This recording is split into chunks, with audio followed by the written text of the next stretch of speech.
जो कोरोना के सिम्टम्स यानी लक्षण होते हैं ना, ये सबसे बड़ा का खराबी क्या होता है, ये 5 से 6 दिन बाद दिखना चालू होते हैं और कई कई लोग में तो दिखते ही नहीं है कोरोना के लक्षण। अब इसमें लक्षण आपको पता है कि भैया फीवर होता है, लेकिन एक चीज ध्यान दीजिएगा, फीवर धीमा नहीं होता और ना ही ये फीवर उतरता है, ये फीवर कंटिन्यू रहता है और बहुत जोर से फीवर रहता है। तो ये दवा खाएंगे तो उतरेगा फिर चढ़ जाएगा। तो अगर ऐसा हो रहा है तो आप ध्यान दीजिएगा कि कहीं कोरोना के लक्षण है। गले में खसखसाहट होने लगती है, खांसी आएगी, छींक आएगा, बलगम नहीं निकलेगा, सूखी खांसी होगा, खांसेंगे आप लेकिन कुछ निकलेगा नहीं। उसके बाद से आपको क्या होगा, आपका जो टेस्ट है और जो सुगंध लेने की क्षमता है ये खत्म होने लगेगी, क्योंकि जीभ पर वायरस का प्रभाव आ जाता है। और जब सांस लेने की तकलीफ होने लगे तो ये सबसे बड़ा लक्षण है। अब आप समझिए कि अब आप सीरियस कंडीशन की ओर जा रहे हैं। लेकिन अभी क्या है कि लोग इतने डर गए हैं कि उन्हें अगर बुखार और खांसी, बुखार तो नहीं, अगर खांसी हुआ तो तुरंत डर जा रहे हैं। तो देखिए, अगर आपको खांसी हो रहा है और बुखार हो रहा है तो आप ये देखिए कि आप कहीं बाहर से ट्रेवल करके तो नहीं आए हैं, आपके मोहल्ले में कोई कोरोना मरीज तो नहीं है, या आप किसी कोरोना मरीज के कांटेक्ट में तो नहीं आए हैं। अगर ऐसा है तो समझिए कि भाई आपको इस हो सकते हैं। जैसे अभी हम पटना से आ रहे हैं, वहाँ हम अनाथ आश्रम को शिफ्ट कर दिए लगभग 150 किलोमीटर दूर, क्योंकि पटना की स्थिति अभी ठीक नहीं है, काफ़ी तेजी से बढ़ रहा है पटना में। तो अगर अब हमको होता है, अगर खांसी हो जाता है, बुखार हो जाता है, तो हमको रहना चाहिए कि भाई हम एकदम कंटामिनेटेड जोन से आ रहे हैं। इसमें क्या होता है, हॉस्पिटल में सिम्टोमेटिक ट्रीटमेंट किया जाता है। सिम्टोमेटिक ट्रीटमेंट को हम सपोर्टिव केयर या सपोर्टिव थेरेपी कहते हैं। इसमें क्या किया जाता है, किसी भी मरीज का कोई इलाज नहीं किया जाता है, उसमें जो सिम्टम्स यानी जो लक्षण उभ रहे हैं उन लक्षणों का इलाज किया जाता है। जैसे बुखार आ गया, दवा देगा, बुखार शांत हो जाएगा। आपको मान लीजिए थकान हो रही है, विटामिन बी कम्प्लेक्स दे देगा, आपको ताकत थोड़ा मिलने लगेगा। खांसी हो रही है, जुकाम हो गया तो उस खांसी का सिरप दे देगा। यानी कोरोना का इलाज नहीं कर रहा, उसके सिम्टम्स का इलाज कर रहा है, उसे कहते हैं सिम्टोमेटिक ट्रीटमेंट। इसमें जो सबसे बड़ा काम करता है ना, वो विटामिन सी काम करता है। अब यही हॉस्पिटल में भी दे रहा है, यही आप लोग भी घर में यूज किया करिए। जैसे टमाटर में विटामिन सी है, आम में विटामिन सी है, संतरा में है, ये डेली आप एक एक लिया कीजिए। ये आपको हमेशा लेना। मान लीजिए आपको आम नहीं मिल रहा है, संतरा नहीं मिल रहा है, तो 3 टमाटर कर दिए, मतलब एक एक कैसे भी तीनों में से रहना चाहिए। नहीं है तो इसी की संख्या बढ़ा लीजिए, लेकिन 3 इसको हर हाल में रखिए। इन फलों में से लेते रहेंगे, आपको विटामिन सी पूरा होता रहेगा।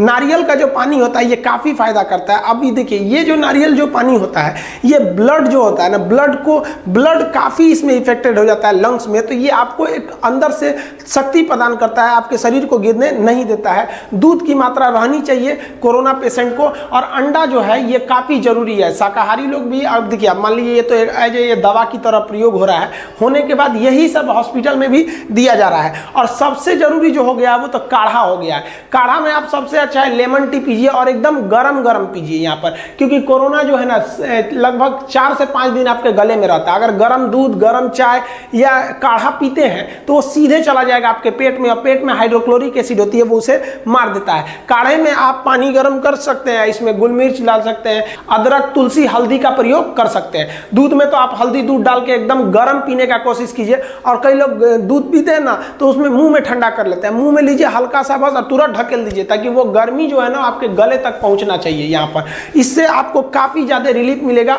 और ये तो हॉस्पिटल में, हर हॉस्पिटल में काढ़ा एकदम कंपलसरी दे रहा है। और जो पानी पीना है, वो पानी जो होना चाहिए वो चाय की तरह गर्म होना चाहिए, हल्का गर्म नहीं, चाय की तरह गर्म पानी पीजिए। और जो पानी का भाप है उसको मुंह खोल के भाप भी लेते रहिए। स्टीम और ये पानी, इसे गलाला करते रहिए, इसे कुछ गलाला करके उसमें नमक डाल दीजिए, पानी पी भी लेंगे तो कोई दिक्कत नहीं है, लेकिन गर्म पानी एकदम पीते रहिए। आप हॉस्पिटल में रहे या घर पे रहे, घर पे भी सेल्फ आइसोलेशन कर सकते हैं। गवर्नमेंट ने भी गाइडलाइन जारी कर दिया है, सेल्फ आइसोलेशन में आपको किसी दूसरे से मिलना नहीं है, बाकी घर वालों को थोड़ा सा ज्यादा सावधानी बरतना है। और इस बीच आपको क्या करना है, जो लोग ठीक हुए हैं उन लोग को डॉक्टर्स थोड़ा ना मानसिक रूप से भी ठीक करना है। जैसे उनको हमेशा अपना बुखार नापते रहना है कि बुखार कितना है, उसको लिखते रहना है, अपने डॉक्टर को बताते रहना है कि ये इतना है। आपको ना, जो आप ठीक होंगे या नहीं ठीक होंगे ये डिपेंड करता है कोरोना होने के 8वें दिन से 15वें दिन तक, क्योंकि 6वें 7वें दिन तो लक्षण ही आते हैं और 8वें दिन से आपको बदन में कपकपी चालू हो जाती है।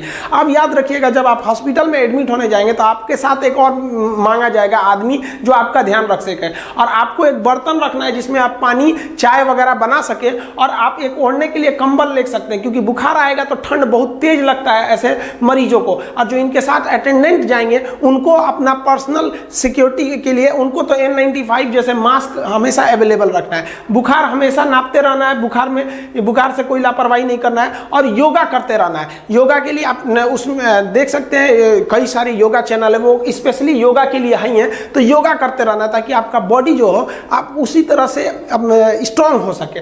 और आपको अपने बॉडी के जो ऑक्सीजन लेवल है उसको भी नापते रहना है। ये दोनों रिपोर्ट आपको डॉक्टर को बताते रहना है, ताकि अगर ऑक्सीजन की कमी आएगी तो आपको ऑक्सीजन अलग से दिया जाएगा। और इस बीच आप अपने आप को इंटरटेन करते रहें, आप मोबाइल देख सकते हैं, आप वीडियो कॉल कर सकते हैं, अपने दोस्तों से बात कीजिए, अपना शेयर कीजिए अपना अनुभव को, ताकि उन लोग का भी हिम्मत बढ़े। और इसी सारी चीज़ों से 80% लोग ठीक हो जाते हैं। उनको 80% लोगों को ये खाने में दिया जाता है, और बाकी ये ट्रीटमेंट में ये दिया जाता है। सपोर्टिव ट्रीटमेंट होते हैं, सिम्टोमेटिक खांसी आ गया तो उसकी दवा, इससे 80% लोग ठीक हो जाते हैं। लेकिन अभी क्या हो गया, किसी को कहिए ना, अभी लोग का डर से सीना में दर्द होने लग रहा है। अब वो चौंक जा रहा है कि भाई अरे बाप रे बाप, इसको कोरोना तो नहीं हो गया। तो डरना नहीं है, डर गए तो फिर आपका इम्यून तो अपने कमजोर हो जाएगा।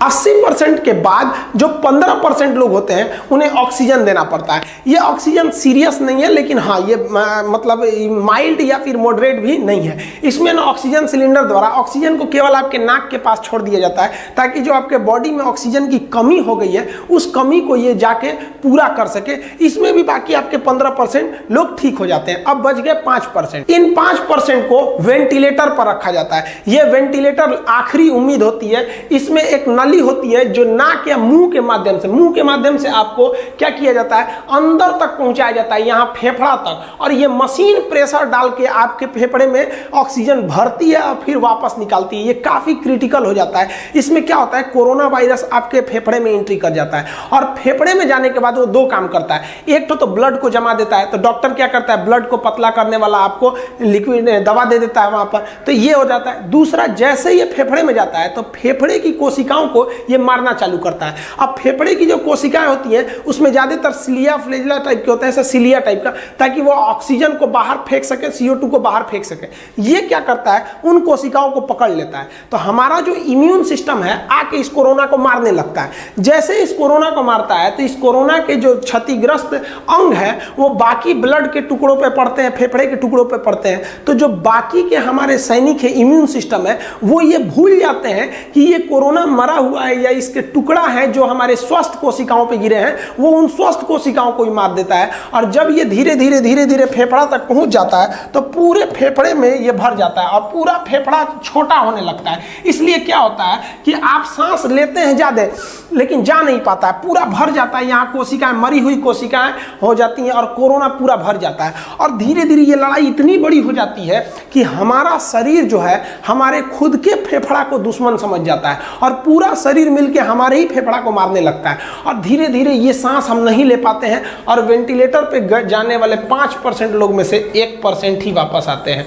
और हमारे इंडिया में जो डेथ रेट है वो यही 4% का चल रहा है। ये 3 से 4% जो है वो डेथ रेट है इंडिया का। उम्मीद करते हैं कि आप लापरवाही नहीं करेंगे। अगर हमसे पूछा जाए कि भाई ये कोरोना इतना ज्यादा क्यों फैला, तो हम तो इसमें केवल पब्लिक को समझते हैं। भाई पब्लिक इतनी लापरवाही से लिया इस चीज को। आज भी हम पटना से आ रहे हैं, आज ही आ रहे हैं, हम वहां देखे कि लोग बिना मास्क का घूम रहे हैं। अरे भाई बिना मास्क के घूम रहे हो, गलती से तुम्हें कोरोना है तो तुम तो पूरे मोहल्ले को फैला दोगे। तो ये लापरवाही है उन लोग की और पूरी तरह से समाज को भी इसका भुगतना पड़ेगा। जितना जल्दी से जल्दी ये सही होगा, जल्दी से ये कोरोना भागे। अगर आपको अंदेशा हो जाता है कि नहीं हमको कोरोना है या हम ऐसे क्षेत्र से आए हैं, हमें ऐसे सिम्टम्स दिख रहे हैं, तो आप डॉक्टर से कंसल्ट कीजिए और तुरंत इन सब चीजों का सेवन बढ़ा दीजिए। और अभी भी आप अगर सेवन नहीं कर रहे हैं तो इन सब चीजों का सेवन आज से ही चालू कर दीजिए। और इतना तो समझिए कि ये जो गर्म पानी और गर्म काढ़ा है इसमें कुछ नहीं जाता है, आपको एक तरह का फ्री इलाज है। और अभी हॉस्पिटल में सबसे ज्यादा यही हो ही रहा है,